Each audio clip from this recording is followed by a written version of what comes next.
Entonces, el tema de hoy es una historia con mucha historia, el dolor en Gaza. A veces pensamos que el conflicto comenzó el 7 de octubre con el ataque de Hamas a Israel, pero no, lleva 75 años y puede remontarse mucho más atrás. En todo caso, hay demasiado dolor. Se habla de genocidio. En todo caso, mucha víctima inocente. Nos va a acompañar esta noche José Manuel Mojica. José Manuel, bienvenido.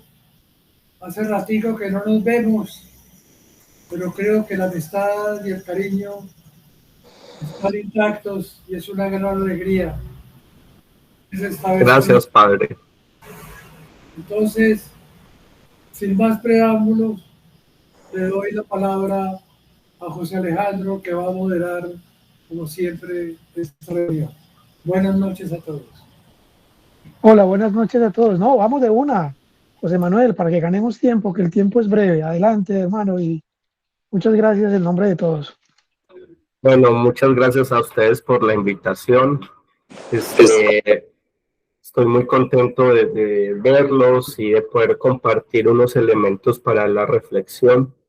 En esta época todos recibimos mucha información por las redes sociales, la televisión, y a veces tanta información que no sabemos de dónde proviene nos desinforma, y más aún en tiempos de guerra, ¿no?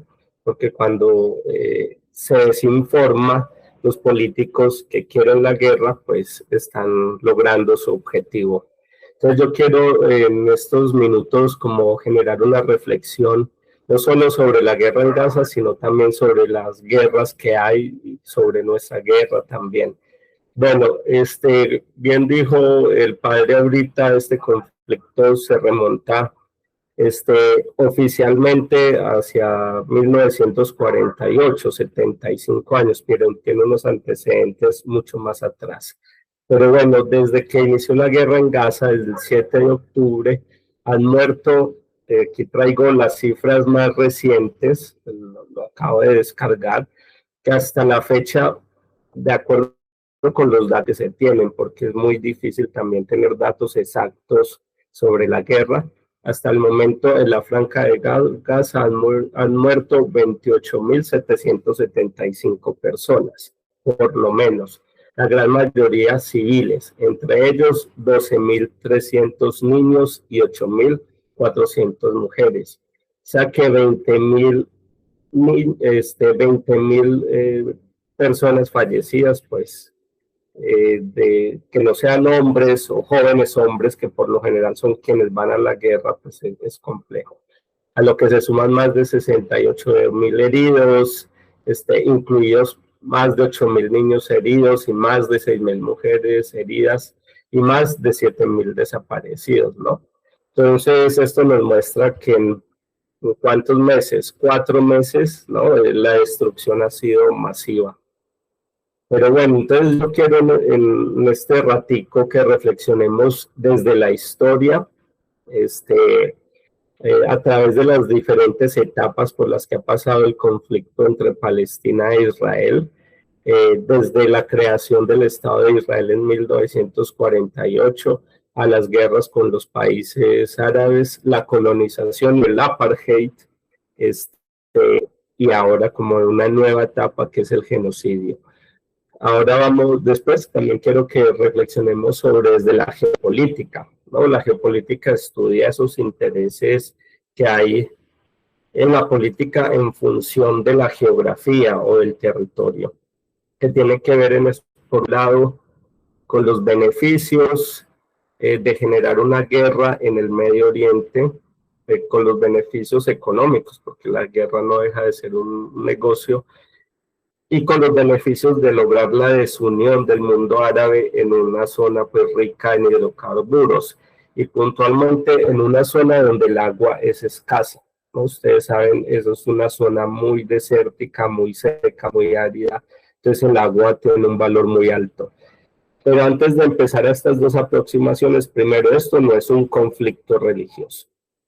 Lamentablemente, durante las guerras, los políticos, los que quieren la guerra, hacen uso de la religión para malcreer a la gente, ¿no? De que los diferentes son los enemigos. Nosotros debemos pensar que eso hace parte de las estrategias que se llevan a cabo, pero que no es lo correcto, ¿no? Antes, por el contrario, la diversidad, la pluralidad, las diferencias nos pueden llevar a la democracia, a la prosperidad, a la paz. Esto es importante que lo tengamos en cuenta porque no es una guerra entre judíos y musulmanes o entre occidentales o orientales. Esto no es una guerra religiosa. Pero bueno, si tienen alguna pregunta, algún comentario, me lo pueden hacer con toda la confianza. Entonces, hablando de que es una guerra religiosa, nosotros tenemos que tener mucha precaución, o es mi invitación, que tengamos mucha precaución de los políticos que siempre están hablando del enemigo o crean la figura del enemigo, porque esos son los políticos que nos llevan a enfrentarnos los unos a los otros. Entonces vamos a ver estas aproximaciones. ¿Sí me están escuchando bien? Sí, perfecto, José Manuel, adelante. Muy bueno, entonces sabemos que Palestina e Israel están en la región del Medio Oriente. Es una región bastante grande, importante por los recursos energéticos, también por el transporte marítimo, ¿no? Porque aquí al ladito de la península del Sinaí está el canal del Suez, donde se transporta mucha de la mercancía que va de Asia a Europa. También hay unos corredores energéticos que llevan el petróleo hasta Europa, hasta Asia, hasta la India. Entonces es una región muy importante, ¿no? En términos geoestratégicos para todo el mundo, porque todos dependemos energéticamente del combustible o del gas. Eso implica que los grandes poderes económicos tengan ahí puestos sus intereses de alguna forma. Y vemos que Gaza, en este caso Gaza, es un territorio relativamente pequeño. Es plano porque se encuentra como en una zona costera, pero el área, vean que incluso es al área de Medellín. Ahora el área de Medellín pues tenemos laderas, altas pendientes, montañas, ¿no? Entonces es distinto, pero veamos que es un territorio relativamente pequeño en el que viven aproximadamente 2 millones de personas en 1, 2, 3, 4, por así decirlo, 4 grandes concentraciones de la población, 4 o 5, bueno, más. En todo caso, ahí nos vamos ubicando espacialmente. Y vemos que los territorios palestinos corresponden a Gaza y a Cisjordania. Se llama Cisjordania porque está del lado oeste del río Jordán. En Cisjordania creo que hay aproximadamente unos 3 millones de palestinos. Bueno, entonces vámonos a la historia como pedía el profesor, el padre Pedro ahorita, ¿no? Que necesitamos conocer la historia. Esto se remonta hasta antes de la Primera Guerra Mundial. Antes de la Primera Guerra Mundial el mundo estaba dividido en imperios. Que el imperio británico, que el imperio francés, que el imperio austrohúngaro, el imperio alemán, el imperio otomano, y todos estos imperios tenían sus colonias y tenían una creencia muy ligada que todavía incluso nosotros la tenemos, es que es necesario el crecimiento, que el poder de los imperios debe expandirse sin límite alguno. La tenemos arraigada en nuestra época porque en la modernidad, que es como esta época histórica, por así decirlo, una creencia es la necesidad del progreso, ¿no? El progreso a partir del crecimiento económico. Entonces estos imperios querían seguir creciendo para expandirse, acceder a recursos y satisfacer las necesidades de la población y su codicia y ambición. Entonces, tarde o temprano iba a entrar en el mundo en guerra. Cuando inició la Primera Guerra Mundial, pues se enfrentaron varios imperios, terminaron perdiendo el Imperio Alemán, el Imperio Austrohúngaro y el Imperio Otomano, por así decirlo, los turcos. El Imperio Otomano, en lo que es Palestina, perdió la guerra con el Imperio Británico, mientras que en el norte lo perdió con el Imperio Francés. Entonces los europeos se dividieron el territorio en, pues, en los mandatos franceses y en los mandatos británicos. Poco antes de que esto ocurriera, en Gran Bretaña estaba cobrando mucha fuerza el sionismo. Yo no sé si ustedes han escuchado eso, el sionismo, que ahora se utiliza mucho, ¿no?, de manera ofensiva. El sionismo es una ideología, ¿no?, de que los judíos, además de estar unidos por una religión, también son una nación, que tienen su patria en lo que es Palestina, y que como esa es su patria, ahí deben tener su Estado. Entonces la ideología del sionismo es que hay que mantener el Estado en todo el territorio de Palestina.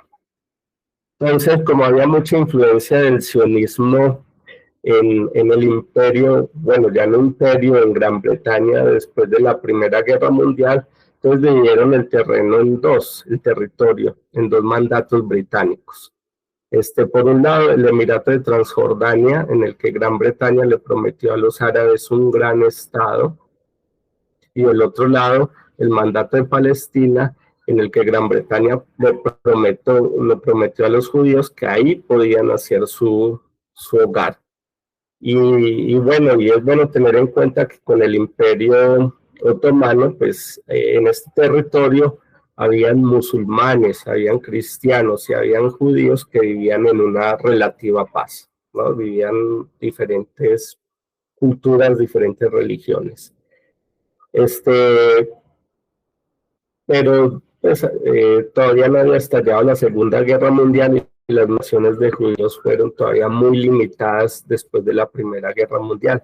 Aún así, habían ya conflictos entre los que iban para desplazar a la población que había antes. Ya con la Segunda Guerra Mundial, ustedes conocen pues el Holocausto, ¿no? Más de 5 millones de judíos murieron, tengo entendido, en campos de concentración.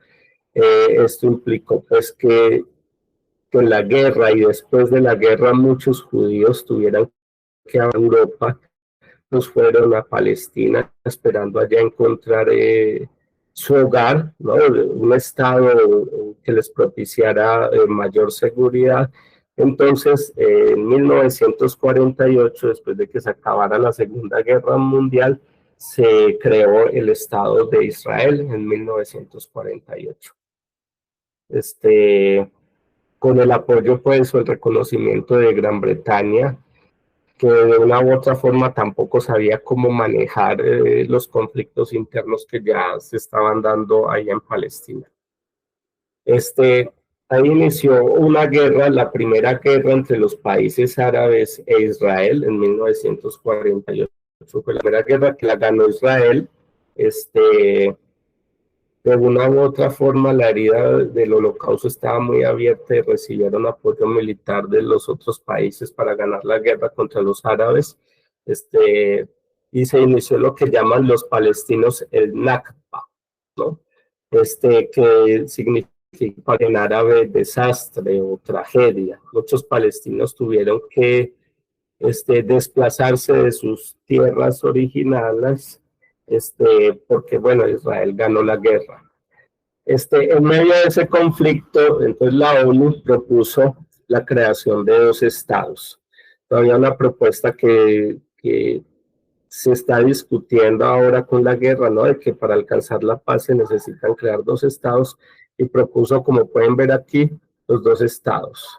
El estado de Palestina, que es este amarillito, y el naranjadito, que es el estado judío, y que Jerusalén fuera controlado por la ONU. Esa fue la resolución de la ONU. En un principio el Estado de Israel la aceptó, pero los árabes la rechazaron, ¿no? Porque no estaban de acuerdo de que su territorio se fragmentara para darle cabida a los judíos que estaban llegando. Pero así pasaron varios años, ¿no? En 1967 se dio la Guerra de los 6 días. Esta guerra la ganó Israel muy rápido porque bueno, los países árabes no tenían ni tienen todavía la capacidad militar para responder al poderío de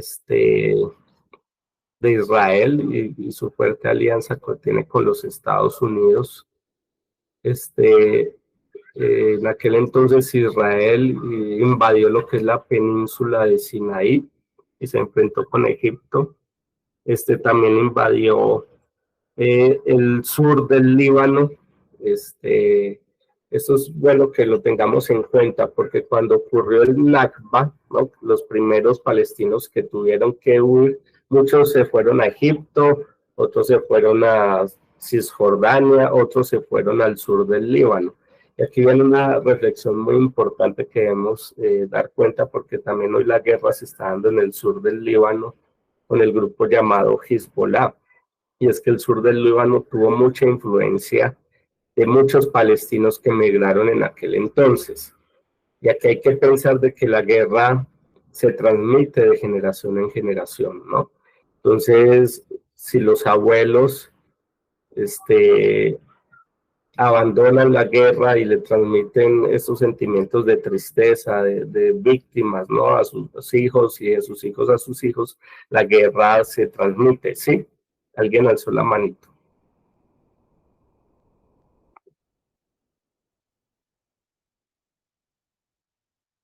Jairo Arenas alzó la manito, ¿o no? No. Bueno, entonces, hay que pensar, ¿no? Nosotros cómo logramos también romper ese ciclo de la guerra. Bueno, entonces hubo la guerra de los 6 días, Israel se enfrentó a Egipto, a Siria, al Líbano, el Siria y el Líbano están arriba de Israel, ¿no? Con Jordania, lo que es hoy el reino de Jordania, pero pues ellos perdieron rápidamente y después de eso Israel ocupó todo lo que es la franja de Gaza, Cisjordania, la península de Sinai y el sur del Líbano. Los países árabes e Israel en aquellos años mantuvieron entonces unas posiciones muy hostiles. Los países árabes trataron de hacer un ataque, el Yom Kippur, como dice acá, pero volvieron a perder. Muchos años después, sí, como 5 años después del Yom Kippur, se dieron los primeros acuerdos de Camp David, en que Israel le devolvió a Egipto la península de Sinai. Esto es importante que lo tengamos en cuenta porque muchos nos preguntamos por qué el mundo árabe de una forma está tan desunido y por qué los egiptos que recibieron refugiados palestinos hace muchos años, porque Egipto no está cooperando, ¿no? con las víctimas de este conflicto y mantiene la frontera con Gaza de manera muy restrictiva. De vez en cuando permite el paso de ayuda humanitaria, pero es que Egipto tiene una fuerte presión internacional. En caso de ayudarle a Gaza, pues se enfrentaría al poderío militar de Israel, de Estados Unidos y a sus sanciones económicas. Eso influye mucho, porque después del Yom Kippur, como les decía ahorita, el ejército de Israel llegó a controlar el canal del Suez, que es muy importante para el paso de embarcaciones marinas. Pero bueno, entonces, cuando Israel gana todas estas guerras, se intensifica la colonización de terrenos mediante asentamientos agrícolas, kibbutz, ¿no? Muchos judíos que emigraron en la Segunda Guerra Mundial a Israel, pues tenían influencias del pensamiento socialista, entonces crearon a través de propiedades colectivas unas granjas comunitarias y así se fueron expandiendo Ahora, ya que Israel había ganado las guerras, se fueron expandiendo, se inició una etapa bastante intensiva de colonización y nuevamente de desplazamiento de la población palestina. Así fue que bajo esas condiciones se creó la OLP, ¿no? Muy reconocida por... Estoy yendo muy rápido en esta historia porque esta historia es muy corta, entonces a veces siento que doy muchos saltos, pero tampoco los quiero aburrir, ¿no? Esto es como una línea de tiempo así súper rápida. Por Yasir Arafat, ¿no? Que fue muy reconocido internacionalmente, y él estuvo a cargo de la Organización para la Liberación Palestina. Es una organización que en su momento recogía muchos movimientos de palestinos, tanto militares como políticos, en favor de crear un Estado de Palestina, un único Estado, y que el Estado de Israel pues se fuera. Sin embargo, la OLP fue cambiando de opinión o de postura a lo largo del tiempo, principalmente porque muchos miembros de la OLP participaron en atentados terroristas y eso afectó su imagen internacional. Entonces fueron cambiando más su posición y se fueron más hacia la diplomacia y la presión internacional. La OLP también recibió muchas críticas por parte de ciertos grupos de palestinos que no estaban de acuerdo con la negociación. Entonces se fueron dividiendo, ¿no? Y esto es importante que lo tengamos en cuenta, porque en el 2004, 2005, muchos años después que Israel se fue de Gaza, ganó las elecciones Hamas. O sea, Hamas ganó unas elecciones democráticas en la Franja de Gaza, pero era porque pues, le ganó al partido político de la OLP. Bueno, entonces, sigamos.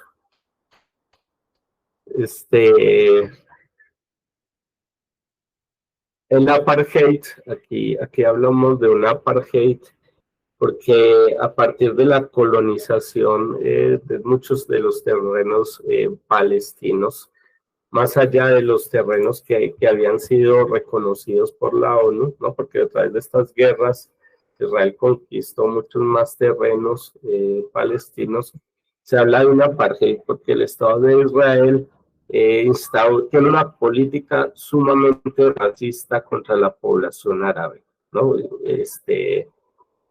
Israel pues tiene muchos árabes en su estado que son discriminados, y a su vez hablamos de apartheid porque el Estado de Israel ha construido muros para segregar tanto lo que es la Franja de Gaza como lo que es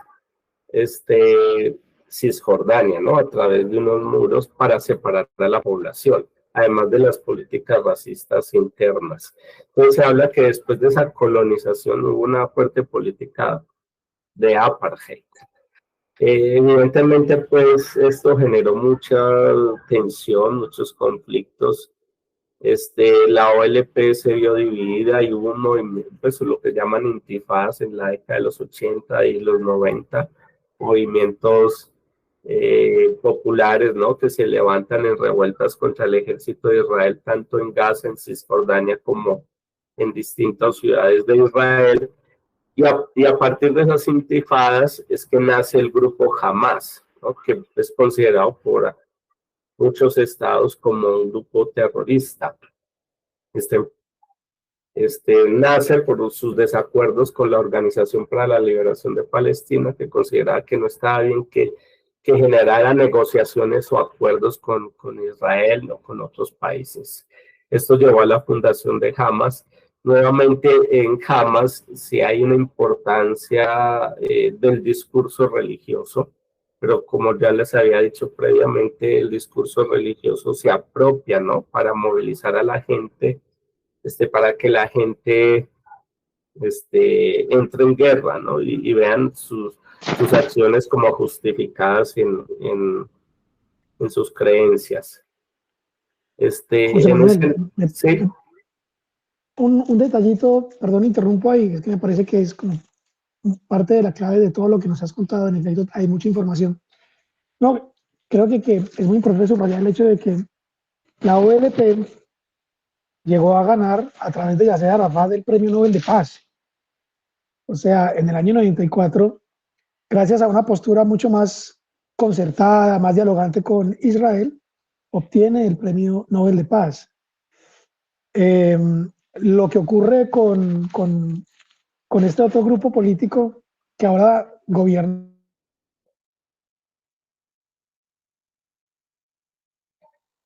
Sí, se te perdió esa última idea. Tan profunda, tan radical, y de alguna manera el sector de la franja de Gaza, los gazatíes, son de alguna manera víctimas de la política tan radical de quienes ahora los gobiernan, que no son la OLP, ¿no? Sí, la OLP después, sí. Sí, no, es que uno tiende a pensar, porque es un poco lo que lo venden las noticias a uno, de que estamos hablando de gente sumamente violenta, contraria al diálogo, que todos son terroristas, y en realidad, como ya nos estás contando, todo aquello está lleno de matices, ¿no? Claro, y de hecho en la OLP había muchos grupos y los de Gaza también hay muchos grupos, ¿no? Hay diferentes posturas. Hay que entender también que la guerra radicaliza, el dolor radicaliza a la gente, ¿no? Ver morir a tu familia o miembros de tu familia por generaciones, más un discurso religioso que se apropia para generar más guerra, entonces lleva a una radicalización bastante fuerte. No solo del lado de los musulmanes, también de los judíos con el sionismo, por ejemplo, en el que se justifica el racismo, en el que se justifica el bombardeo y la muerte de civiles palestinos. Entonces hay extremismos de todos lados bastante fuertes. Como bien decías, José Alejandro, gracias a los acuerdos de Oslo, ¿no? Yasser Arafat y quien fuera el primer ministro de Israel, Rabin, si no estoy mal, llegaron a unos acuerdos. No precisamente al reconocimiento de un Estado palestino, porque en esos acuerdos no está ese reconocimiento, aunque Yasser Arafat sí ya estaba reconociendo el Estado de Israel. Se hicieron unos acuerdos, ¿no? Donde se iba a buscar en un periodo de tiempo construir la paz. Pero bueno, aún así a Rabin lo asesinaron en 1995 y la división entre los palestinos no permitió que prosperaran esos diálogos y también el extremismo en Israel.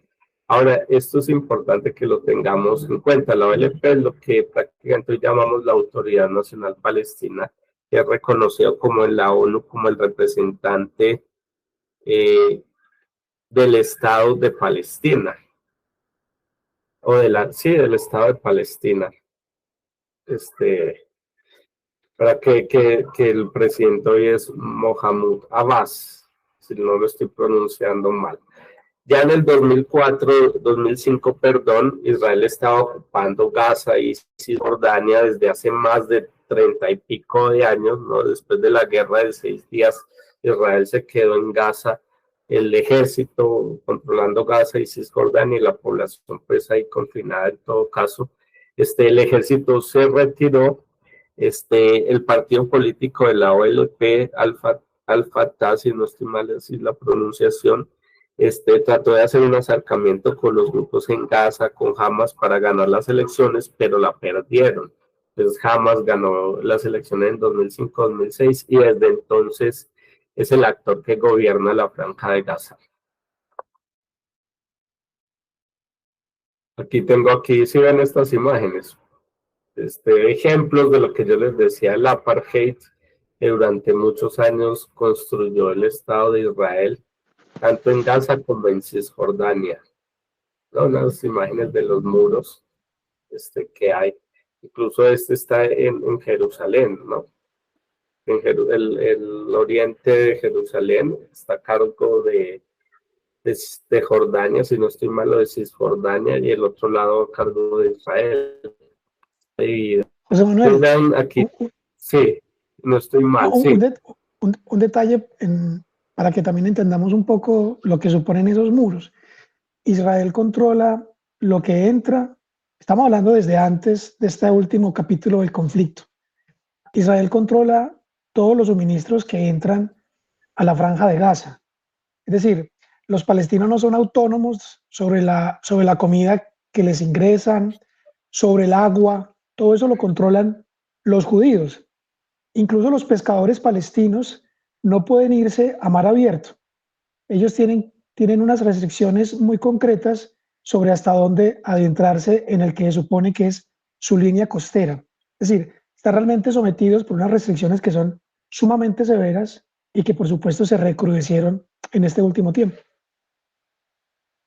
Sí, la población está, como decía, con el apartheid prácticamente segregada, encerrada, sometida a unas condiciones bastante críticas, sin agua, ¿no? Electricidad, se controla quién entra, quién sale, pero bueno, ya lo explicaste muy bien. Vamos a seguir aquí. Entonces yo traía este mapita que lo vi en internet que se me hizo muy interesante.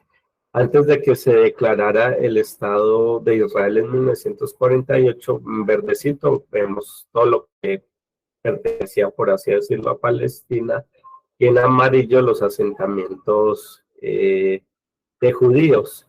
Y a la ONU, no sé qué me salió este mapa que tan raro, la ONU planteó una partición, ¿no?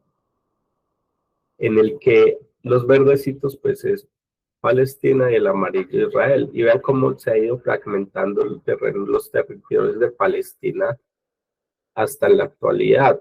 Bueno, esto es 2010, ¿no? Estos son terrenos de Cisjordania.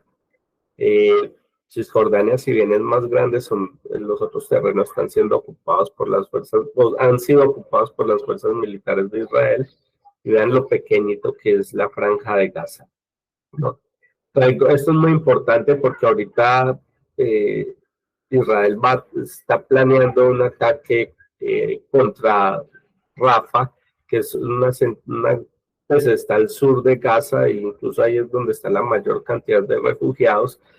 Atacar Rafah prácticamente significaría ya que Israel le ganó la guerra a Gaza, pero ¿qué sigue después? Entonces los analistas están planteando de que ya Israel va a ir a ocupar estos terrenos en Cisjordania, donde recientemente pues hay muchos conflictos entre los palestinos y los judíos colonos. Todos los días hay muertos y enfrentamientos entre las poblaciones y la policía, etcétera. Entonces lo más probable es que ya una vez el ejército de Israel controle todo Gaza, se vaya para estos terrenos en Cisjordania. Ese es uno de los posibles escenarios futuros. Entonces, así como para ir muy rápido, podemos hablar de un proceso histórico que va desde la colonización de terrenos hasta una política de apartheid hasta el genocidio. Básicamente el sionismo o la extrema derecha, pues, que está en el gobierno de Israel, plantea de que todo el territorio de Palestina es del Estado de Israel. Entonces esto implica pues acabar con todo el pueblo palestino. Entonces hay unos posibles escenarios futuros. Se me siento mal como yendo tan rápido. Es como la historia muy larga y uno aquí en poco. José Manuel, no, pero es que tampoco tenemos muchas cosas. Por supuesto, no quiero saltarme muchas cosas, pero bueno, o decir imprecisiones por no detenerme más. Pero bueno, entonces, ahorita, ¿qué va a seguir cuando ya Israel efectivamente termine de controlar a Gaza? Porque ya, bueno, ya lo hace, pero ya cuando declare su victoria, la pregunta es si se va a ir hacia los terrenos palestinos en Cisjordania, que es lo más probable, si se intensifica el conflicto con Hezbollah al sur del Líbano. Hezbollah es una agrupación política y militar importante en el Líbano, que se considera enemigo del Estado de Israel. Por un lado, como yo les venía, recibió mucha influencia histórica de muchos palestinos que emigraron al Líbano en aquel entonces. Y bueno, y si la guerra va a escalar a nivel regional. Aquí ven algo muy interesante, y es que qué tan probable que otros estados árabes se unan para enfrentar al Estado de Israel. ¿Por qué los árabes están desunidos?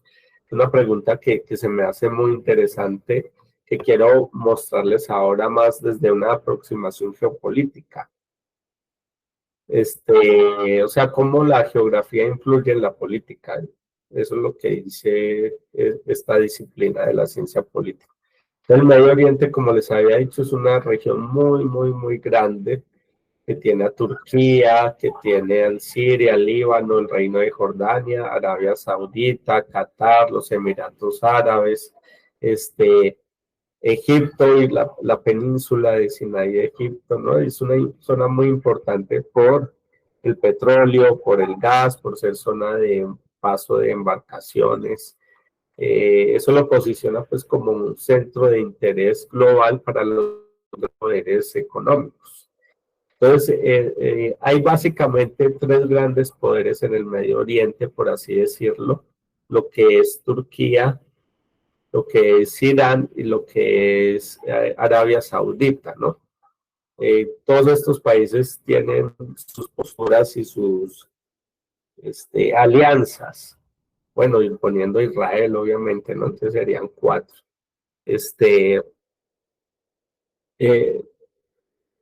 ¿Qué es lo que le sirve a los grandes poderes económicos? Pienso yo, es generar inestabilidad en toda la región, porque la unión de los árabes significaría pérdida de control territorial, sea para Estados Unidos o para Rusia, que tiene sus alianzas con Irán y financiado la guerra civil en Siria, o Irán, ¿no? Que de una u otra forma financia, pues eso dicen, ¿no? Que financia el grupo Hamas. Entonces la desunión de los árabes permite un control territorial de una región que es muy rica estratégicamente. Así yo lo veo, sería como mi análisis. Conviene tener un Estado que genere inestabilidad en toda la región y que, como dicen por ahí, divide y vencerás. De hecho, Yasser Arafat, cuando él empezó con su Organización para la Liberación de Palestina, él quería la unión de los árabes, ¿no? Pero bueno, por otro lado, todos sabemos que la guerra es un negocio. De hecho, Israel es una potencia militar. Es un negocio que genera millones y millones de ganancias. Entonces, vender armas, pues, le conviene a ciertos sectores económicos.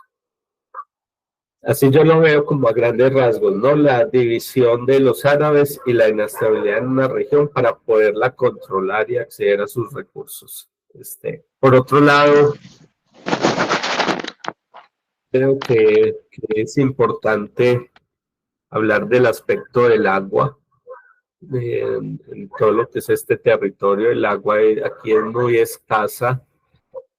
Por eso Israel en esta guerra de los 6 días invadió lo que son los altos del Golán, ¿no? Una zona rica en recursos hídricos para abastecer pues a su población, pero que estaba en Siria. Y a su vez Israel, o la expansión de muchas de las colonias de Israel, se dieron en función de la disponibilidad del recurso hídrico, desplazando a la población de Palestina. Entonces eso también ha sido una guerra por el agua. De hecho, muchos de los levantamientos populares que han ocurrido aquí en la Franja de Gaza se debe a los cierres del agua que se llevan a cabo por Israel, que maneja todo el agua prácticamente. Por otro lado, pues hay muchos acuíferos, ¿no? Que es agua subterránea, pero como están tan cerca del mar Mediterráneo, el agua es muy salina, entonces no es apta para el consumo humano. Entonces hay que pensarlo también así, controlar el agua para Israel es fundamental y por eso pues ha generado muchos conflictos. ¿Cómo van todos por allá? ¿Bien? ¿Alguna pregunta? Sí, bueno, entonces,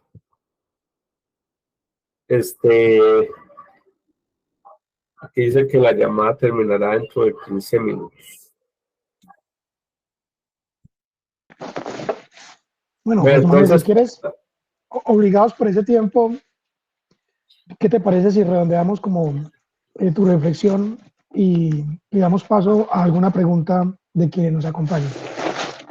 me parece bien, pero aquí viene el último mapita, no sé si lo puedan ver.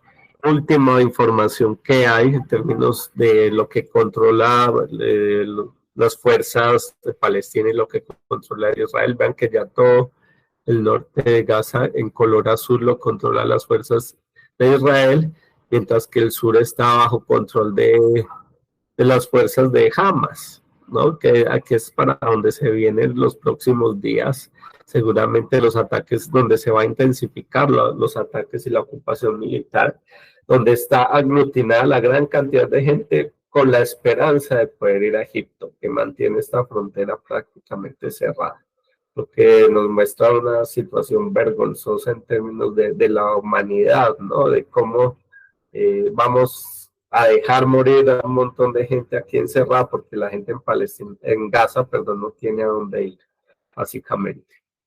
Y esas son las áreas que va a acudir Israel para prevenir pues ataques, etcétera. Y para ir acabando, ya sí pasará la reflexión, aquí les traigo un poema corto que escribió una poetisa que murió en un bombardeo, Jeva. Ella en las primeras noches de los bombardeos de Israel, después del ataque terrorista de Hamas, escribió este poema. La noche en la ciudad es oscura, excepto por el brillo de los misiles. Silenciosa, excepto por el sonido del bombardeo. Aterradora, excepto por la promesa tranquilizadora de la oración. Esto se me hace a mí súper bonito. Negra, excepto por la luz de los mártires, de la gente pues, que ha muerto. Si morimos, sepamos que estamos contentos y firmes y transmitamos en nuestro nombre que somos personas de verdad. Oh, Dios mío. Y como a la noche siguiente ella murió en en un bombardeo israelí. Bueno, listo. Muchas gracias, José Manuel. Bueno, tenemos como 12 minuticos. No sé si haya preguntas, comentarios, inquietudes, los escuchamos.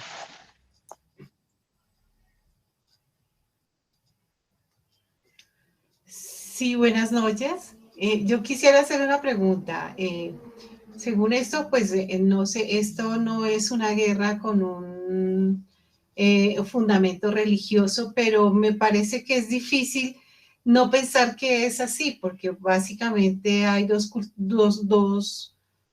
pueblos con una religión pues bastante fuerte y entonces, ¿cómo se puede hacer esa separación? ¿Por qué se establece que no es un conflicto de carácter religioso? Muy buena pregunta. Es una guerra por territorio, ¿no? Para que el Estado de Israel pues expulse o acabe con los palestinos y tenga todo el control en ese territorio y su Estado.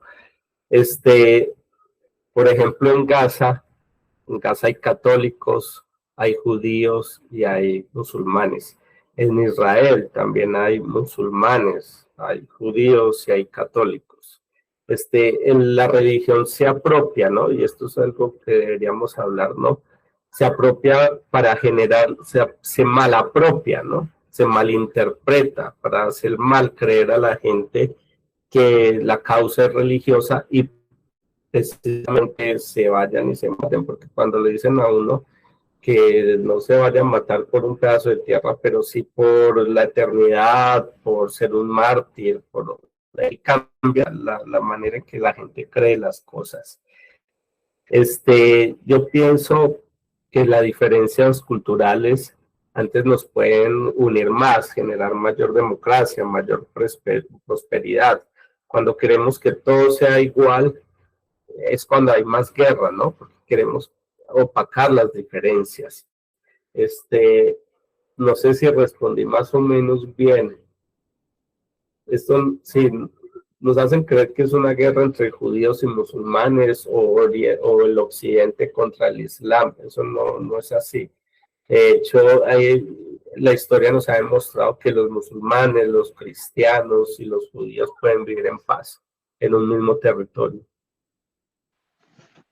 Sí, justamente lo que insisten ahora es que la guerra que está librando Israel es para salvar a Occidente de la hegemonía islámica, ¿no? Recordar los detalles. Colombia ha sido socia histórica de Israel. Colombia le compra armas a Israel. Los aviones Kafir son de origen israelí. Y armas como el famoso fusil Galil son de origen israelí. Cuando Pablo Escobar trajo mercenarios para mejorar las capacidades de sus mercenarios israelíes. Digamos que son hechos que nos vinculan de alguna manera con esa capacidad militar que tiene Israel. No creo que esto se vaya a simplificar, ¿verdad, José Manuel?, entre buenos y malos. Lo que está claro es que son fuerzas muy dispares, un gigante de un poder inconmensurable como Israel frente a un pequeño David, como lo estabas presentando ahorita en una lámina, que digamos no tiene fuerzas comparables, no tiene capacidad, por ejemplo, de fuerza aérea, de misiles. Es muy dispar las fuerzas. El problema que hay es que en medio está la población civil, miles de niños, miles de mujeres, que son los que han puesto la mayor cuota de sangre. Difícil entender esto, ¿no? Pero bueno, esa es la reflexión. Pedro, para que redondees y terminemos, porque el tiempo se nos vino encima. ¿Pedro cuál? ¿Pedro Vaca o Pedro Arenas? Pedrito. No, Pedro Vaca, regálanos recuerda que estamos en Vaca, Pedrito, adelante, te escuchamos, y luego Pedro Arenas. Es sencillo. Por favor, Pedro o Magali, muy cortico, porque nos quedan muy poquitos minutos. ¿Sí? No, va a ser muy corto. José Manuel, ¿qué tan importante es la franja de Gaza para salir al Mediterráneo Israel? ¿Qué tan importante es en este momento asumir el control y la postura completa en la franja de Gaza para controlar la salida al mar? Porque Gaza queda contra el mar, es lo primero. Y lo segundo es, siempre nos han vendido que la guerra es entre Hamás e Israel. Y no, la guerra no es entre Hamás e Israel. La guerra es entre palestinos e israelitas, que son dos cosas distintas. Bueno, el mar Mediterráneo lo controla Israel desde hace muchos años, después de la guerra de los 6 días, o sea, desde hace 40, 50 años ya controla el mar Mediterráneo.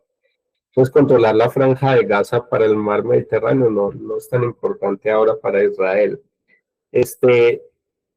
Respecto a la segunda pregunta, sí, yo estoy de acuerdo.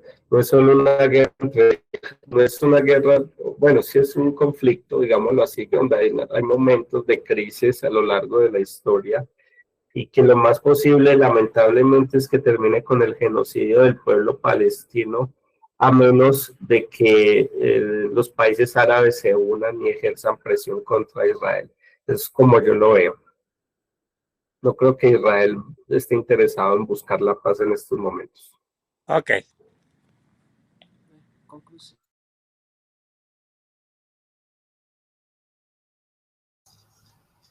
¿Y qué posibilidad hay de que el pueblo palestino se una o que los estados árabes se unan? Eso es uno de los escenarios, incluso improbables, pero también peligrosos, porque podría escalar el conflicto. Improbables porque hay muchas presiones, ¿no? Y hay muchas ventajas que obtiene tanto Rusia como Estados Unidos y otros poderes económicos de tener a los árabes desunidos. Ellos sacan sus ganancias, ¿no? Divide y vencerás. Entonces, lamentablemente, pues no soy muy optimista. Sí, al final también hay un pulso de fuerzas que subyace entre Estados Unidos y Rusia. Pedro Arenas, para que redondemos y terminemos. Vamos a terminar este encuentro tan interesante. Primero, pues agradeciendo a José Manuel, porque tu exposición ha sido muy clara, de mucha calidad y mucha calidez también.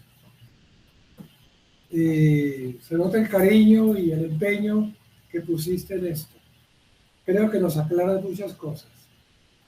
Quisiera terminar también con esta reflexión. Al comenzar dijiste que antes de la Primera Guerra era todo de imperios. El poder del imperio todavía sigue. Y mientras el imperio siga solamente pensando en sus intereses, organizaciones como la ONU se hacen totalmente inocuas, porque el imperio necesita la ganancia, ejercer su poder.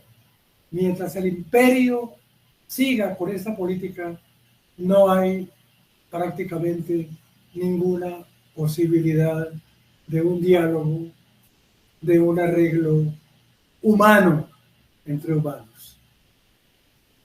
Es también una posición que creo que podemos compartir. Te agradecemos, José Manuel. Gracias también, José Alejandro. Invitaría a todos, dándole gracias por su asistencia, y que digamos un Padre Nuestro y una Ave María por tanta víctima inocente, y para que el Señor toque el corazón de los que manejan el imperio e intereses tan viles, tan rastreros, para que pueda haber un futuro de paz. Padre nuestro que estás en el cielo, santificado sea tu nombre. Venga a Venga a nosotros tu reino. hágase tu voluntad en la tierra tierra como en el Como en cielo. el cielo. Danos hoy nuestro Danos hoy nuestro pan de cada día. Perdona nuestras ofensas, como también nosotros perdonamos a nuestros ofensores.